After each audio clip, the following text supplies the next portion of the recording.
I think as it pertains to investors, the question is whether or not it becomes a distraction for Mr. Bezos and also for the 9 key directors that were mentioned earlier. There's no evidence of that, and it's really very difficult for me to see a hard line into how this affects the fundamentals of the business.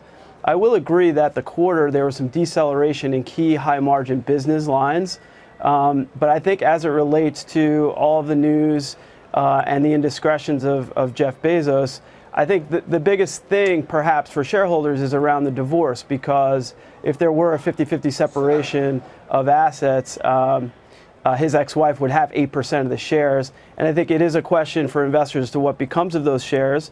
I don't think it would be in her best interest to do anything that dislocates the shares. But I think that's maybe a more relevant question. I don't think this really hurts the brand of Amazon such that I could see it affecting the revenue or affecting the growth of the company. If it's headline risk and the stock gets hit in an undue way, we think it could present a buying opportunity at certain points. Anthony, what's the typical daily trading volume or float for Amazon? If 8% of the stock suddenly got put up for sale, unlikely that all of it would be, but if it did, how much and for how long would that weigh on the stock price? Yeah, I mean, I don't know the answer to that. I mean, I don't actually think that that's very likely. I mean, I think that probably what's more likely, you know, or what's a greater question is the votes that are attached to those shares, right? Because basically, Mackenzie Bezos could be the second or just as much of a shareholder as Jeff Bezos is, right? So is there some sort of agreement where the economic value of those shares can be exchanged for the voting stakes in those shares? Amazon does not have super voting shares. I think all of that is interesting to think about. I actually just think it's very unlikely that those shares are going to be sold in the open market. It's not in her best interest either. Well, it is a question, Tom. So CNBC crunched the numbers.com. They found that the stock is down 5% since the divorce. Over that period, the market is up 5%. Is this an issue for Amazon shareholders?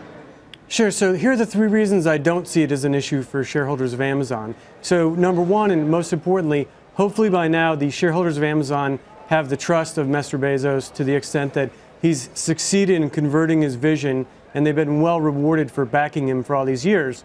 Number 2, hopefully at the minimum they've come to the terms that he owns the Washington Post and is a big advocate of free press. And as owner of the Washington Post, he often draws the ire of President Trump. So that can be a challenge sometimes on a short-term basis. And third, as far as whether or not I think this is a distraction to him specifically, I think about how, as you mentioned with Blue Origin, that he essentially built both Amazon and Blue Origin concurrently from scratch. So clearly he has the mental bandwidth to do a lot at once, and I definitely don't think this will distract him.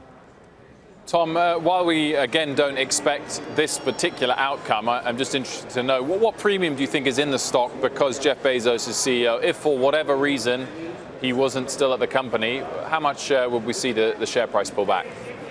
So first off, that's an excellent question. And we almost got the answer to that a couple of years ago. If you remember when he was airlifted off the cruise ship in Greece, I think he had kidney stones. But unfortunately, the market wasn't open at that point in time. So I would argue there's about a 10%. So if tomorrow Jeff Bezos left Amazon, I'd argue it'd be about 10% hit. And then I would argue of his number 2, if Andy Jassy left tomorrow, there'd be about a 5% hit. So I think there is a difference now in Amazon that he does have a lot of able-bodied executives around him. And when you think about the importance of their cloud computing effort to the business, I would argue the loss of Andy Jassy would be the second biggest loss behind Jeff Bezos.